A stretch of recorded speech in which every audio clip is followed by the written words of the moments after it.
Alhamdulillah, marilah kita senantiasa panjatkan kehadiran Allah Subhanahu wa Ta'ala atas limpahan rahmat, taufik dan hidayah dan inayahnya pada kita semua. Pada saat ini kita masih dapat diberikan keimanan, keselamatan dan kesehatan, sehingga pada hari ini insya Allah dan sampai besok Ahad kita dapat berkumpul bersama dalam kajian Islam Golden Week 2019. Tak lupa salawat dan salam semoga Allah senantiasa curahkan kepada junjungan kita Nabi besar Muhammad SAW beserta keluarga dan para sahabatnya, yang mana beliau adalah Nabi yang membawa syafaat Allah Subhanahu wa Ta'ala, dan mudah-mudahan kita selaku umatnya mendapatkan syafaat pula di yaumil akhir. Amin ya rabbal alamin. Untuk adik-adik mungkin bisa dibantu sedikit agar tidak ramai. Kita simak acara kajian Islamnya bersama-sama. Kemudian perkenankan kami selaku pembawa acara untuk membacakan susunan acara pada hari ini. Pertama adalah pembukaan, kemudian pembacaan ayat suci Al-Quran oleh Mas Maulana, kemudian sambutan-sambutan. Ketua panitia acara kajian Islam Golden Week 2015 ini adalah Mas Prima, dan dari Sohibul Bait akan diwakili oleh Pak Anwar. Kemudian dilanjutkan oleh kajian Islam Golden Week oleh Ustaz Sabri. Kemudian dilanjutkan dengan presentasi dari panitia pembangunan Masjid Indonesia di Tokyo. Di malam hari nanti ada mabir. Dipersilakan untuk para ibu dan akhwat yang tertarik untuk ikut. Kemudian untuk Bapak Ibu hadirin sekalian yang dirahmati Allah Subhanahu wa Ta'ala, untuk mempersingkat waktu adalah kita mulai acara pengajian hari ini dengan membuka bersama dengan bacaan Bismillahirrahmanirrahim. Kita mulai dengan membaca umul Quran Al-Fatihah. Alhamdulillah Bismillahirrahmanirrahim. Alhamdulillahirabbil alamin arrahmanirrahim maliki yaumiddin. Iyyaka na'budu wa iyyaka nasta'in ihdinas siratal mustaqim siratal ladzina an'amta 'alaihim ghairil maghdubi 'alaihim waladdallin. Amin. Semoga Allah senantiasa membantu diri kita dengan iman dan hati, dan Allah memberikan pahala bagi kita bagi yang membaca dan mendengarkan. Amin ya rabbal alamin. Untuk menginjak acara selanjutnya adalah sambutan yang pertama akan diwakili oleh Ketua Panitia Acara Kajian Islam Golden Week 2015, Mas Prima. Bismillahirrahmanirrahim. Assalamualaikum warahmatullahi wabarakatuh.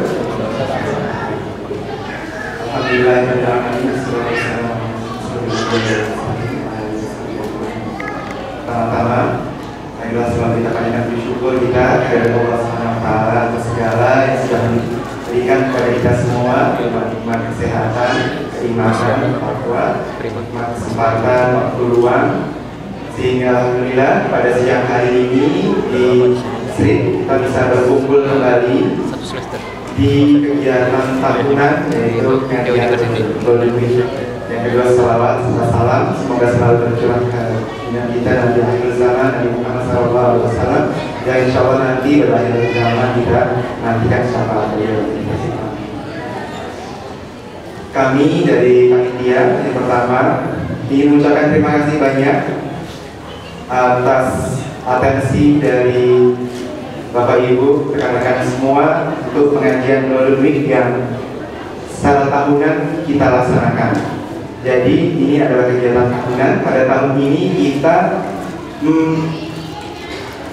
melakukan beberapa kegiatan. Yang hari ini kita lakukan adalah sedang cermat dan bazar. Alhamdulillah tadi di bawah sudah ramai sekali, dan saya yakin bapak-bapak ibu-ibu sudah mencicipi makanan-makanan Indonesia yang ada di bawah. Kemudian pada siang hari ini insya Allah kita akan mendengarkan bersama kajian dari Ustaz Sabri. Yang kedua tentunya ucapan terima kasih yang sebesar-besarnya kepada Ustaz Sabri yang sudah jauh-jauh dari Indonesia diundang kemarin untuk bisa memberikan tausiahnya, memberikan bersharing ilmunya kepada kita semua. Insya Allah semoga setelah kajian ini apa yang disampaikan oleh beliau bisa kita sebarluaskan. Kalau menurut beliau seperti air begitu, semoga kita bisa mengalir deras sehingga kebaikan-kebaikan yang kita dapat hari ini bisa kita alirkan, bisa kita ikut membawa orang lain dalam kebaikan. Terima kasih kepada Ustaz sekali.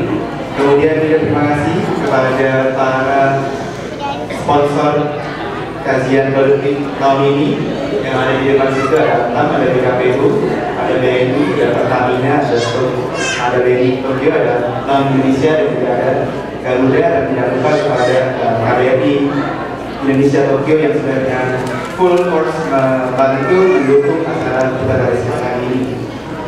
Serta kami juga tidak lupa berterima kasih kepada para sahabat, para peserta bersama yang sudah ikut meramaikan acara ini. Dan yang terakhir, mohon maaf jika kegiatan ini mungkin masih ada kekurangan di sana sini, ada tidak tepat pada ibu semua. Saya melakukan media semua, mohon maaf sebesar-besarnya.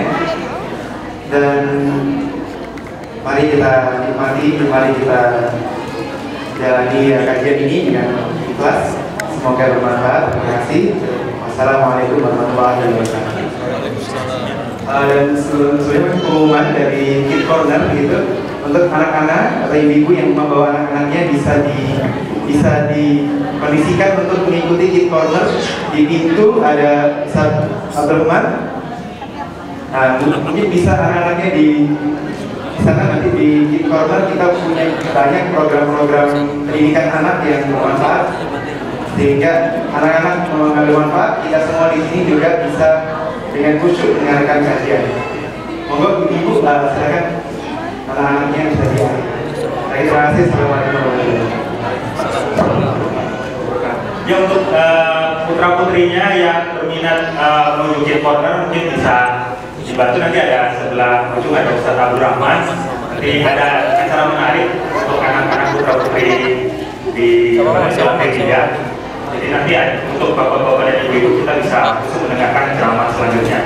Kemudian untuk sambutan selanjutnya dari Sohibul Bait, perwakilan dari Kedutaan Besar Republik Indonesia, Wakil Duta Besar kita Pak Ben sudah ada bersama kita di sini untuk waktunya.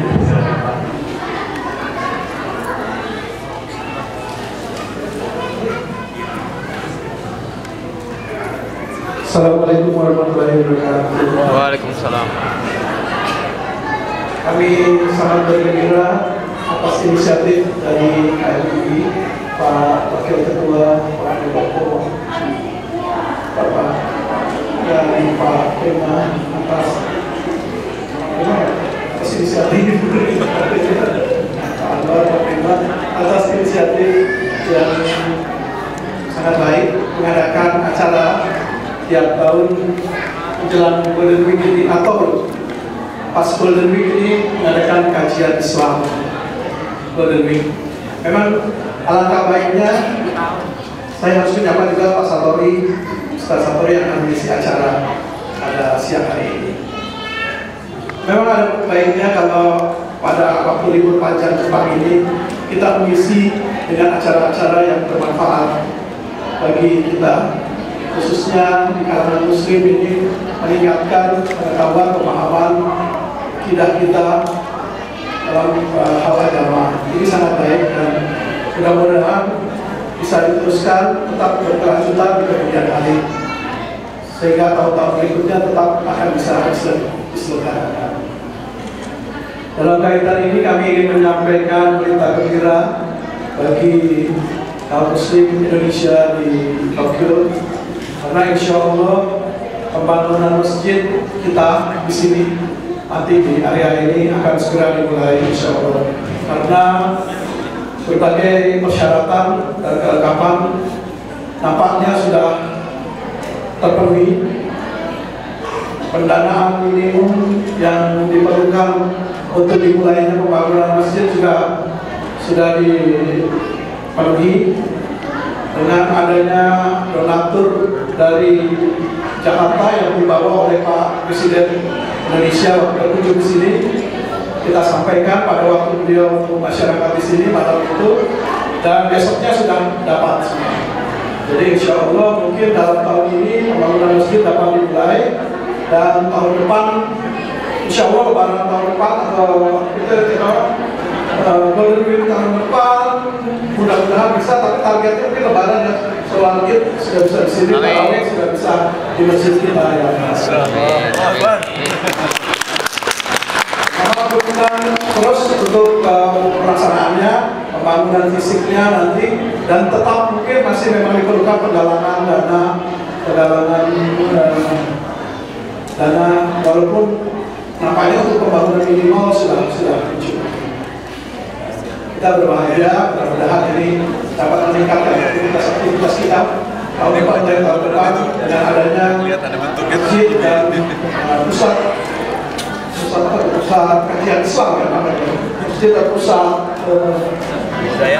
kebudayaan Islam ya di milik masyarakat Indonesia gitu.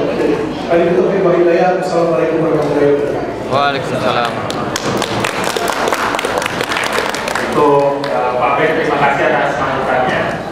Mudah-mudahan segala yang kita niatkan insya Allah dapat bermanfaat dan realisasi.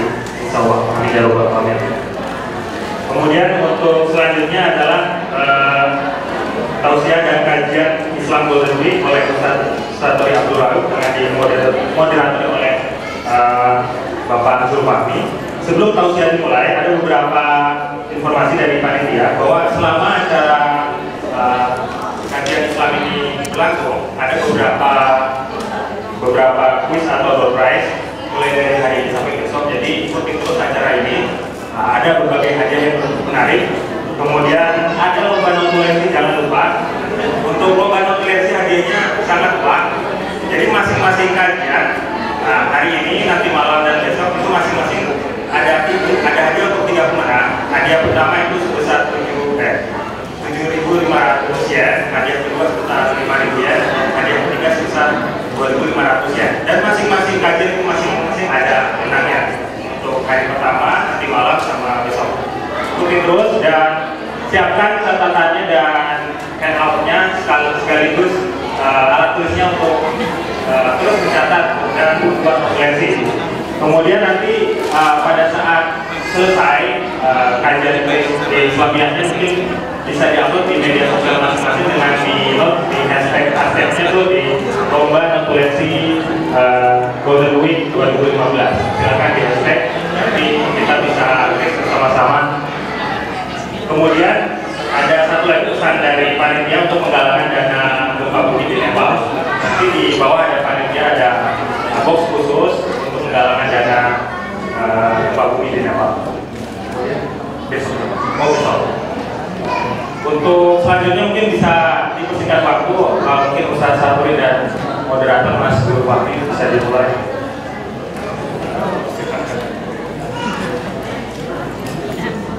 Kalau ada yang mau ditanyakan untuk lomba notulensi nanti bisa ditanyakan ke panitia atau saya langsung, gimana cara teknis upload di media sosialnya.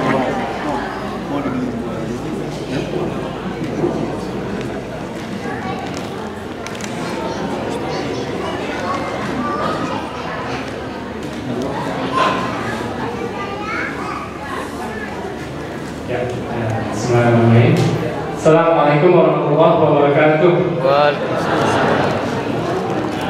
Alhamdulillahirabbil alamin. Wassalatu wassalamu ala asyrofil anbiya'i wal mursalin sayyidina Muhammadin wa ala alihi wa sahbihi ajma'in.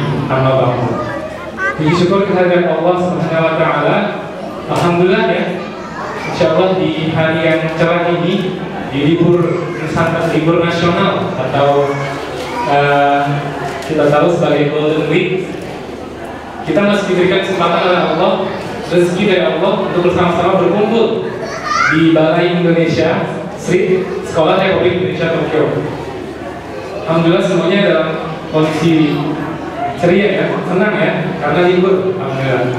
Dan kita juga dari KMI ini mengundang Ustadz yang sangat spesial ya, salah satunya beliau Pak Ustadz nanti akan diperkenalkan ke saya, dan juga bisa melihat beberapa profil Ustadz lainnya yang dilakukan sejak pagi tadi ya, dan ceramah untuk orang Jepang dan juga untuk orang Indonesia dan untuk kita semuanya insya Allah. Ya, puji syukur kepada Allah Subhanahu wa taala. Alhamdulillah Ustadz diundang langsung dari Indonesia dan alhamdulillah sudah sampai selamat. Insyaallah semoga bisa menikmati kondisi Jepang ya Pak ya. Sudah berapa kali Pak? Sudah 3 kali itu ya Masya Allah. Insyaallah bisa kerasa gitu di Jepang insyaallah. Langsung aja ya, kalau banyak lebar, kita akan memperkenalkan profil Ustaz Syafari Abdul Rauf. Nama beliau lengkapnya adalah, ini ada di layar ini ya, layar PowerPoint. Oke, ada. Nama Dr. Andes Syafari Abdul Rauf. Tempat tanggal lahir beliau di Cirebon 16 September 1966. Dan pendidikan ini bisa dibaca ya, Fakultas Adab IAIN Sunan Kalijaga Yogyakarta. Pendidikan beliau adalah di SD Negeri Gresik Wetan, SMPN Ciwaringin, Madrasah Hadiah Sentra Ciwaringin, dan Fakultas Adab IAIN Sunan Kalijaga. Dan pengalaman organisasi beliau adalah di IKADI Sleman, IKADI Ikatan Dakwah Indonesia ya. Ikatan Dai Indonesia, dan mengasuh pondok pesantren mahasiswi Darus Shalihat, kajian rutin pondok pesantren Darus Shalihat, Masjid Nurul Asri dan Masjid Nurul Islam serta Hotel Wisnu Negara. Oke, sebelum kita mulai, mungkin untuk bapak-bapaknya bisa dimaju sebentar. Nanti ada tamu yang maksudnya ada yang belum datang bisa kesempatan untuk duduk juga ya. Jadi silakan untuk Bapak Agus, Mas yang di depan, yang di belakang bisa maju lagi, kita rapatkan barisannya. Untuk ibu-ibu sudah penuh ya, kalau masih ada ruangan juga. Jadi ya terima kasih untuk mengisi barisan masing-masing. Oke ya. Terima kasih. Kalau kita akan segera mulai, tema hari ini adalah tentang ikhlas dan sabar yang tidak terbatas. Nanti insya Allah bisa kita gali lebih dalam lagi tentang materi apa yang akan dibahas oleh Ustaz. Dan yang lepas seperti yang disebutkan oleh Mas Nugroho yang saya tadi, disebutkan nanti ada kuis, door prize, hadiah menarik yang disiapkan oleh panitia. Jadi siap-siap buat ibu-ibu, bapak-bapak, dan teman-teman semuanya untuk mungkin mencatat ya, dan juga memperhatikan apa yang dibahas oleh Ustaz, karena nanti ada pertanyaan dari Ustaz. Ya Ustaz ya, pertanyaan. Oke,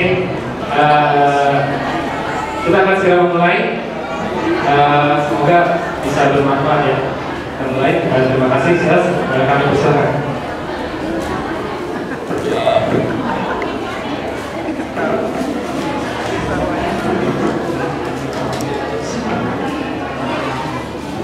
Assalamualaikum warahmatullahi wabarakatuh. Waalaikumsalam warahmatullahi wabarakatuh. Bismillahirrahmanirrahim. Alhamdulillahilladzi alafa baina qulubina wa asbahna bi ni'matihi ikhwana. Asyhadu an la ilaha illallah wa asyhadu anna Muhammadar Rasulullah. Allahumma shalli ala Muhammad wa ala alihi wa ashabihi ajma'in. La hawla wa la quwwata illa billahil aliyyil azim. Amma ba'd. Bapak-bapak, ibu-ibu, saudara-saudara sebangsa, sebahasa, setanah air, insyaallah juga, insyaallah sama-sama satu surga. Allahumma amin. Bapak Wakil Duta Besar serta seluruh staf yang hadir saat ini, sungguh saya sangat berbahagia bisa bertemu kembali dengan teman-teman di sini.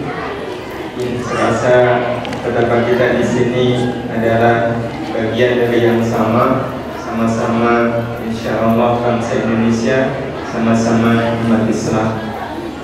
Bapak Ibu yang dirahmati Allah, seperti yang tadi sudah disampaikan, tema kajian kita hari ini tentang sabar dan ikhlas.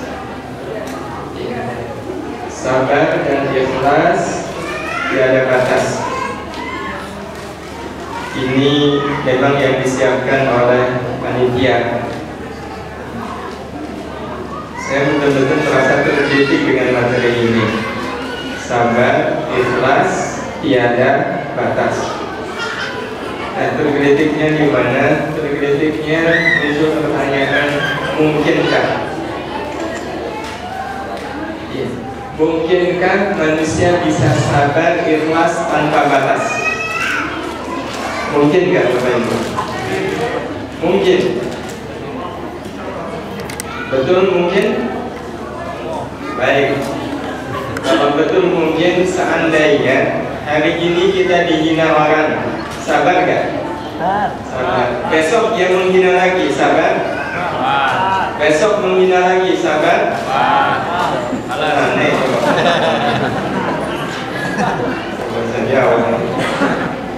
Besoknya dia menghina lagi, sabar?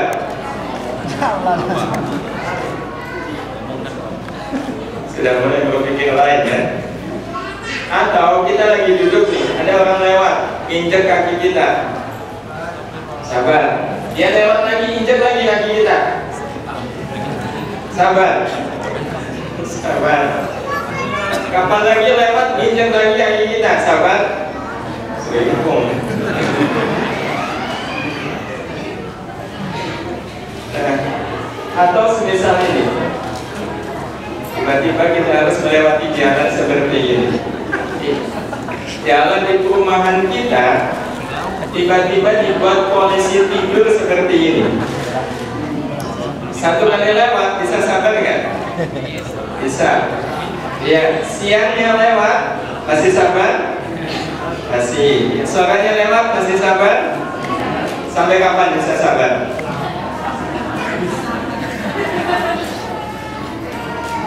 Bukankah nanti akan muncul pertanyaan, apa-apaan ini dibuat polisi tidur begini? Kan kalau lagi 9 bulan kira-kira langsung gimana? Bapak, Ibu, dan teman-teman sekalian yang dirahmati Allah Subhanahu wa Ta'ala, sebenarnya ini mengisyaratkan kepada kita bahwa sabar itu sebenarnya ada batasnya. Ikhlas pun ada batasnya. Gak boleh tanpa batas. Bayangkan mahasiswa, ya, tahun ini harusnya lulus, itu nggak lulus, sabar. Ada kesempatan 1 semester nggak lulus, sabar. Apa akibatnya? Nggak lulus. Berarti sebenarnya sabar itu harus dibatasi. Ikhlas pun harus dibatasi. Bukan sabar dan ikhlas tiada batas, tapi memang betul-betul ada batasnya. Dan satu lagi, kenapa harus ada batasnya? Agar kita bisa naik ke kedudukan yang lebih tinggi. Apa itu? Ya, agar kita naik kelas, yaitu siapa yang kelasnya lebih tinggi, yang sabar atau yang syukur? Mana yang lebih tinggi, ya, dikasih musibah sabar atau dikasih musibah syukur? Kan lebih tinggi syukur. Itu tujuan kenapa sabar dan ikhlas itu harus dibatasi, agar termotivasi kita untuk naik kelas, yaitu syukur. Lantas apa hubungan antara sabar, ikhlas, dan syukur? Mari kita lihat hubungannya. Jadi syukur itu memiliki makna menjadikan apapun sebagai kesempatan untuk berlaku baik. Mana yang lebih baik? Dikasih sakit sabar, atau dikasih sakit kemudian kita berpikir kebaikan apa yang bisa saya lakukan dalam keadaan saya sakit? Kan yang lebih tinggi berpikir apa kebaikan yang bisa saya lakukan ketika saya sakit.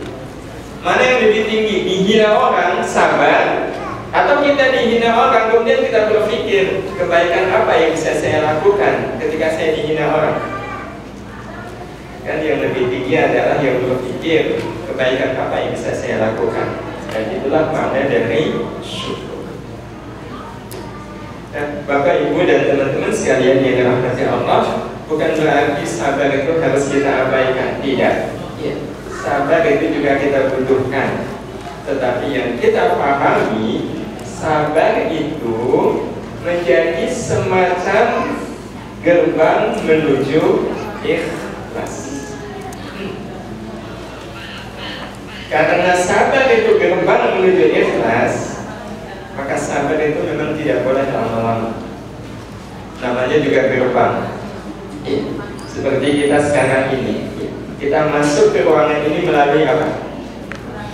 Pintu. Ada nggak yang tadi waktu melewati pintu berhenti dulu sambil melihat-lihat? Dulu ini kan pohon, kok sekarang jadi kusen. Ada nggak yang lama-lama di pintu?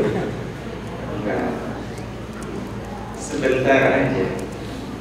Iya, sebentar. Untuk kemudian segera masuk ke dalam ruangan ini. Nah, kalau sabar ini hanya dilewati, maka kita akan langsung masuk ke sebuah ruang kehidupan namanya ikhlas. Karena itulah bukti bahwa seseorang itu sabar adalah ia ikhlas dengan apapun keadaan yang sedang dihadapinya. Itu tanda bukti bahwa seseorang itu sabar. Jadi sebenarnya sama ya. Kalau seandainya kita ditanya, Bapak Ibu tadi melewati pintu itu enggak? Apa jawab kita? Ya, saya melewati. Apa bukti bahwa Bapak Ibu melewati pintu itu? Apa buktinya? Ya, saya ada di ruangan ini. Maka bukti bahwa orang itu betul-betul sabar adalah dia ikhlas. Ya, itu tanda sabar. Jadi kalau ada orang sabar kok tidak ikhlas, itu namanya bukan sabar. Bayangkan ada istri bilang begini sama suaminya, Pak, seperti apapun yang Bapak lakukan kepada saya sabar, saya terima. Cuma satu masalahnya, saya itu nggak ikhlas jadi istrinya Bapak. Nah, gimana itu kan berarti bertolak belakang. Jadi karena itu orang yang sabar pasti ikhlas. Orang yang masuk pintu itu pasti akan ada di dalam ruangan ini. Itulah hubungan antara sabar dengan ikhlas. Nah, Bapak Ibu yang dirahmati Allah, terus ikhlas itu sendiri artinya apa? Ikhlas berarti memandang kesusahan sebagai pertanda akan datang kesenangan. Itulah yang namanya orang ikhlas. Jadi orang ikhlas itu kalau lagi susah, dia akan memandang susah itu sebagai pertanda kalau nanti akan datang yang namanya senang.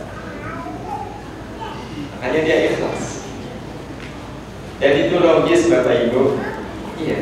Kenapa logis?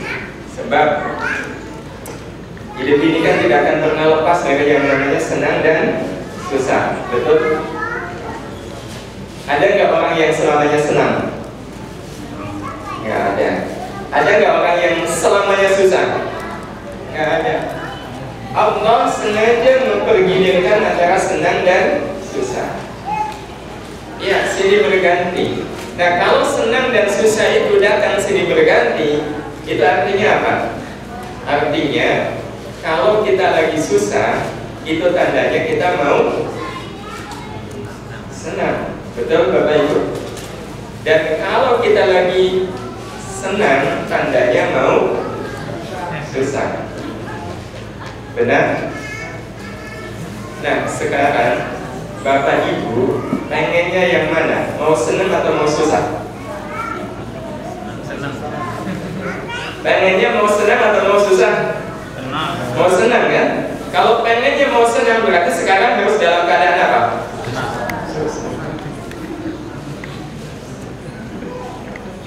Berarti kalau begitu sebenarnya mana yang lebih enak? Kondisi senang atau kondisi susah? Kalau senang berarti tandanya mau susah. Padahal kita mau nggak susah?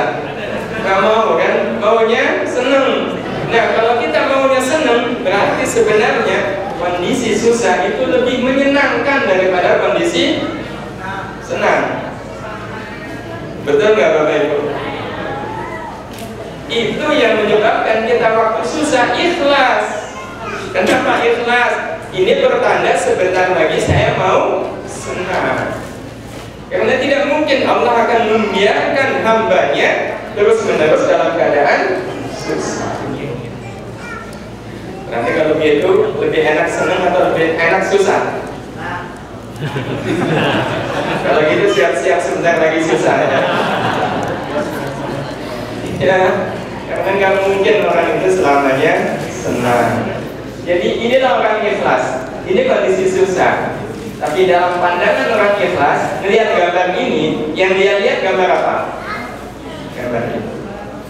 Bukan gambar yang menyusahkan, tapi gambar yang menyenangkan. Itu pandangan dari orang-orang yang ikhlas. Dan Bapak Ibu yang dirahmati Allah, ikhlas itu sendiri adalah hamparan hidup menuju syukur. Ya, ikhlas adalah hamparan hidup menuju syukur. Karena hamparan, maka ikhlas itu kadang memang harus dijalani dalam masa yang tidak sebentar. Tapi kalau kita terus-menerus dalam suasana ikhlas, insya Allah sampailah kita nanti di pintu gerbang bernama syukur. Dan kalau kita sudah sampai di pintu gerbang syukur, maka inilah yang nanti akan menjadi tanda bahwa seseorang itu ikhlas, bersyukur atas apapun keadaan yang sedang dialaminya. Jadi bukti bahwa orang sabar itu dia ikhlas, bukti orang ikhlas itu dia bersyukur. Bersyukur itu sekali lagi melihat apapun, bersyukur atas apapun keadaan yang sedang dialaminya. Di mana pengertian bersyukur di sini, kalau dalam bahasa yang umum kita sering menyebutnya sebagai isti'malu ni'matillahi fi ta'ati, menggunakan apapun nikmat Allah di dunia ini selalu bernilai akhirat. Itu yang namanya bersyukur. Menggunakan nikmat Allah di dunia, apapun nikmat Allah itu sebagai kesempatan untuk melakukan amal yang punya nilai akhirat. Sebagai contoh, takdir Bapak Ibu ada di Jepang. Di Jepang ini cari uangnya lebih gampang atau lebih susah bila dibanding di Indonesia? Lebih susah, tapi lebih banyak atau lebih sedikit? Lebih banyak. Alhamdulillah mewakili yang lain ini pengakuan. Lebih banyak itu nikmat, bukan Bapak Ibu. Nah, kita akan dianggap sebagai orang yang bersyukur kalau uang yang banyak itu kemudian kita gunakan untuk hal-hal yang punya nilai. Nah, cuma pertanyaannya, apakah yang namanya nikmat itu selalu menyenangkan? Nikmat Allah itu apa selalu menyenangkan? Adakah dalam hidup kita yang tidak bermakna nikmat? Adakah dalam hidup kita ini yang tidak bermakna nikmat? Maka sama-sama kita meluruskan pemahaman tentang hakikat nikmat. Sebagai contoh, Bapak Ibu, sakit. Sakit itu nikmat atau musibah?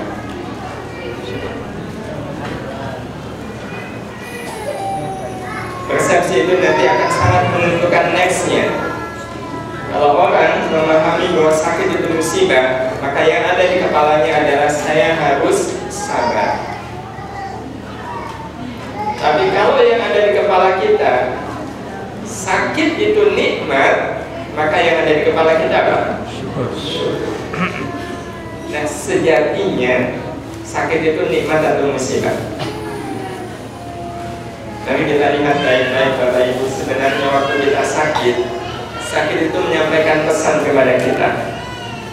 Iya, sakit itu menyampaikan pesan kepada kita. Bahkan dia memposisikan dirinya sebagai saudara bagi kita. Mau tahu sebenarnya pesan apa yang dibawa oleh sakit waktu dia datang bersilaturahim ke kita? Kan sebenarnya sakit itu dia lagi silaturahim. Berarti sakit itu sebenarnya posisinya sebagai apa? Tamu. Dia menyampaikan pesan ke kita. Tahu apa pesannya? Ini pesan yang dibawa oleh sakit. Saudaraku, saya datang untuk menyampaikan bahwa Allah Ta'ala ingin sekali menghapus dosa-dosa yang selama ini engkau perbuat. Pesan ini benar nggak Bapak Ibu? Ya, sakit itu menghapus dosa. Sebenarnya mekanisme yang sudah dibuat oleh Allah, kalau kita berbuat dosa segera istighfar. Ditunggu istighfarnya kok nggak muncul-muncul, ya sudah Allah bantu. Cara Allah bantu adalah Allah kirim sakit ke kita.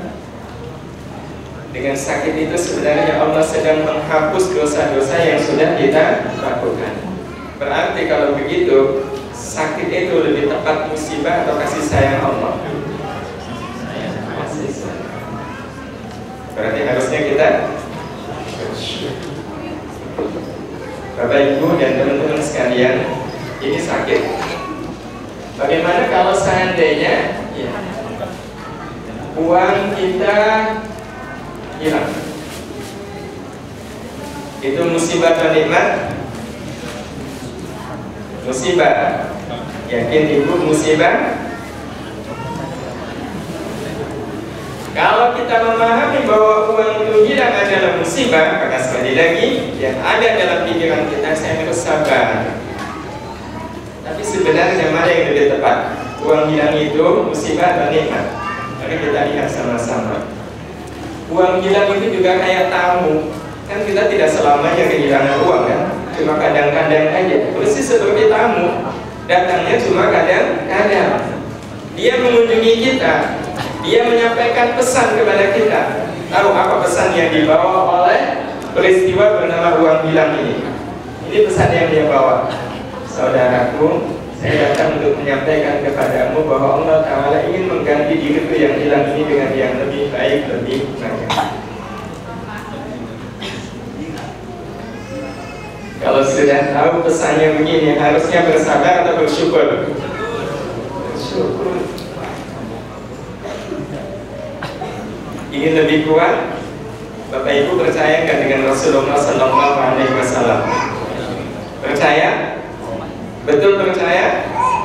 Kalau betul percaya, beliau pernah bilang begini: barang siapa yang kehilangan harta, mungkin karena lalai, mungkin karena diambil orang, mungkin karena macam-macam, kemudian ikhlas, kemudian menerima, kemudian lapang, maka ini kata Nabi, Allah akan ganti yang hilang itu dengan ganti yang lebih baik, dengan ganti yang lebih banyak. Ini yang bilang siapa Bapak Ibu? Rasulullah Sallallahu Alaihi Wasallam. Percaya dengan apa yang dikatakan oleh beliau? Kalau percaya berarti waktu uang kita hilang kita bilang apa?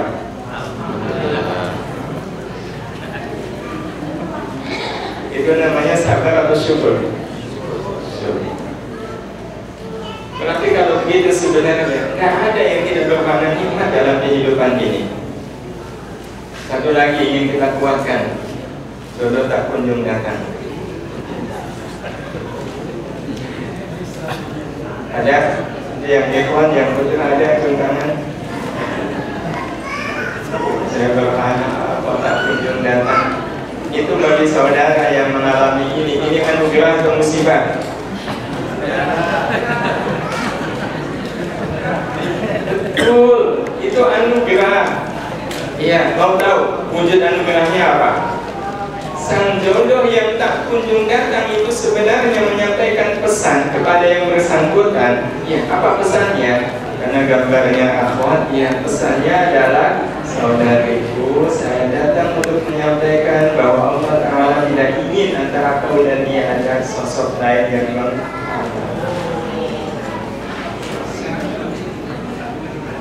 Ini pesannya mengharukan gak bagi akhwat? Mengharukan sekali. Bagaimana Allah tidak ingin antara dia dan hambanya ini ada sosok yang lain. Betul? Betapa banyak orang waktu masih sendirian rajin tahajud. Begitu sudah punya pasangan hidup, lupa dengan tahajud. Berarti kalau begitu pasangan hidup sudah menjadi sosok lain yang menghalangi antara dia dengan Allah. Nah, Allah tidak ingin itu terjadi. Nah, artinya pesan khusus ini untuk siapa? Untuk yang jodoh tak kunjung datang tapi rajin tahajud. Nah, itu baru karunia. Hadirin hadirat yang dirahmati Allah Subhanahu wa taala. Sekarang bagaimana kalau seandainya beli jeruk rasanya kecut?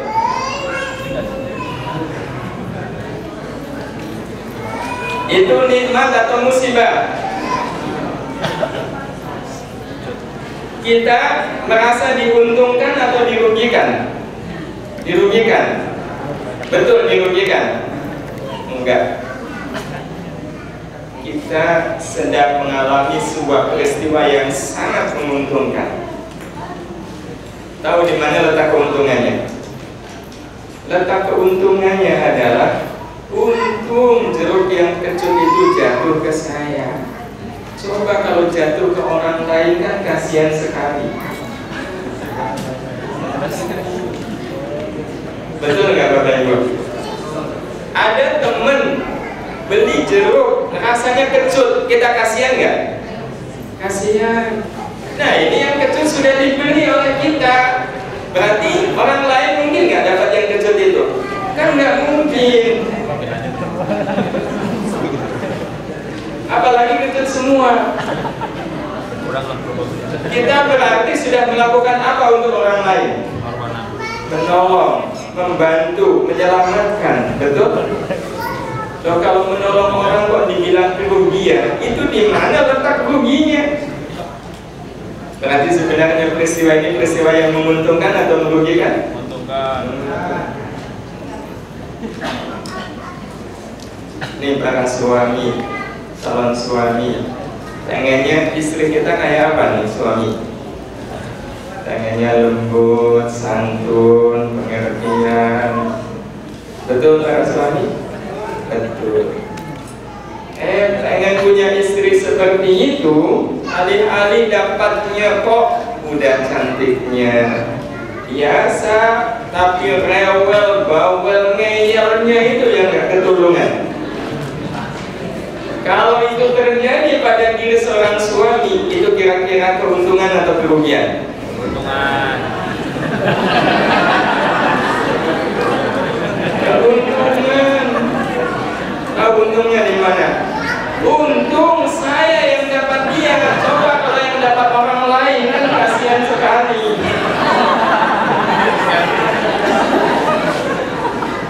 Ya.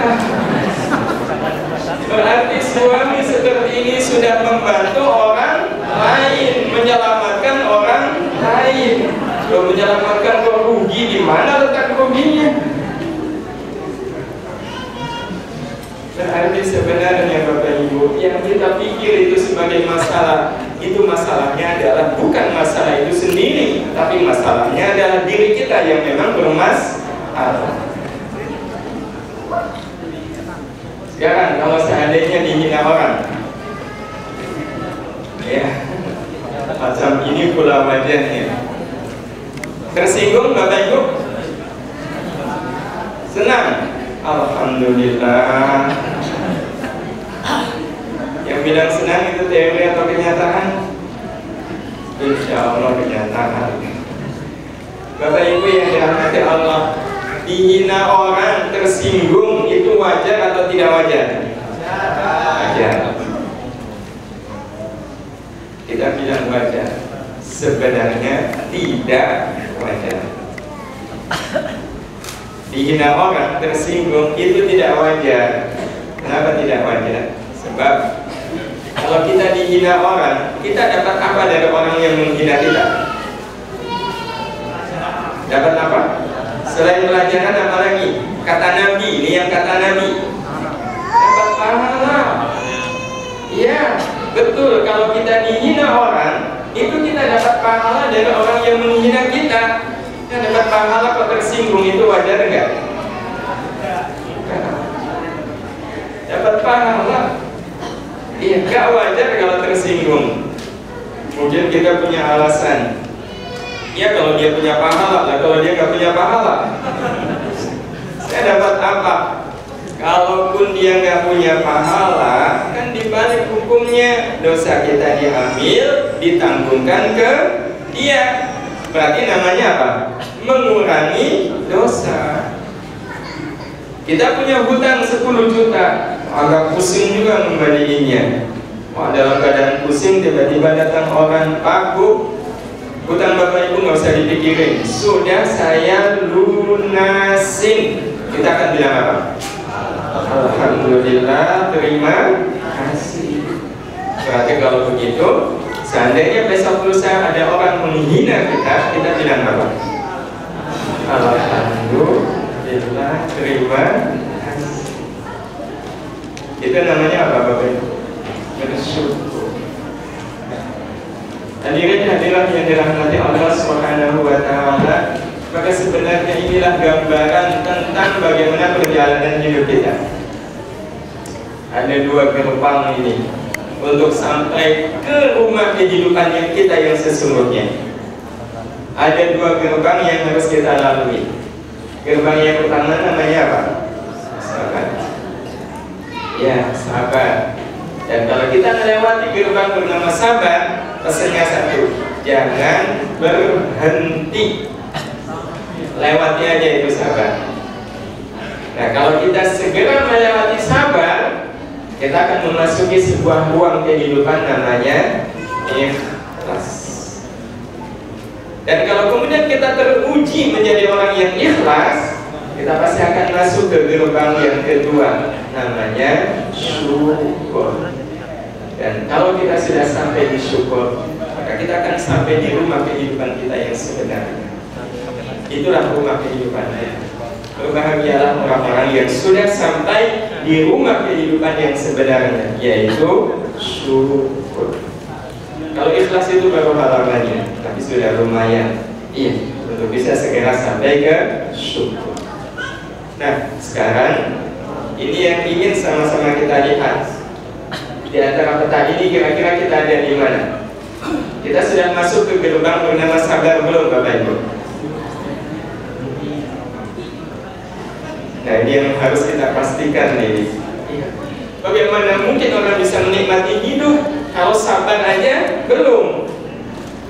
Kenikmatan hidup itu sekali lagi hanya akan terjadi kalau kita sudah masuk ke rumah kehidupan kita yang sesungguhnya, yaitu syukur. Mari kita lihat, ada beberapa simulasi ini. Jadi syukur adalah gerbang menuju taman ukhrawiyah. Taman ukhrawiyah itu taman yang selalu dipenuhi dengan kebaikan. Sehingga ketika kita sudah sampai di taman ukhrawiyah ini, apapun yang kita lakukan itu nanti akan punya nilai kebaikan, punya nilai akhirat. Ini simulasinya. Apa yang kita lakukan saat teman pinjam motor kita dan mengembalikannya dalam keadaan bensinnya kosong? Pilih mana di antara 3 ini? A. Mempersilahkan dia untuk pinjam lagi. B. Menyarankan untuk mengisi bensin kalau dia pinjam lagi. Atau C. Tidak akan meminjamkan lagi.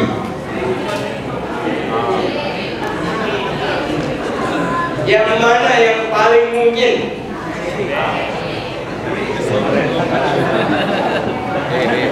Kalau Bapak Ibu pilih C, itu artinya masih berada di luar gerbang sabar. Ya, kalau kemudian memutuskan gak bakalan saya pinjam lagi motor ke dia, itu berarti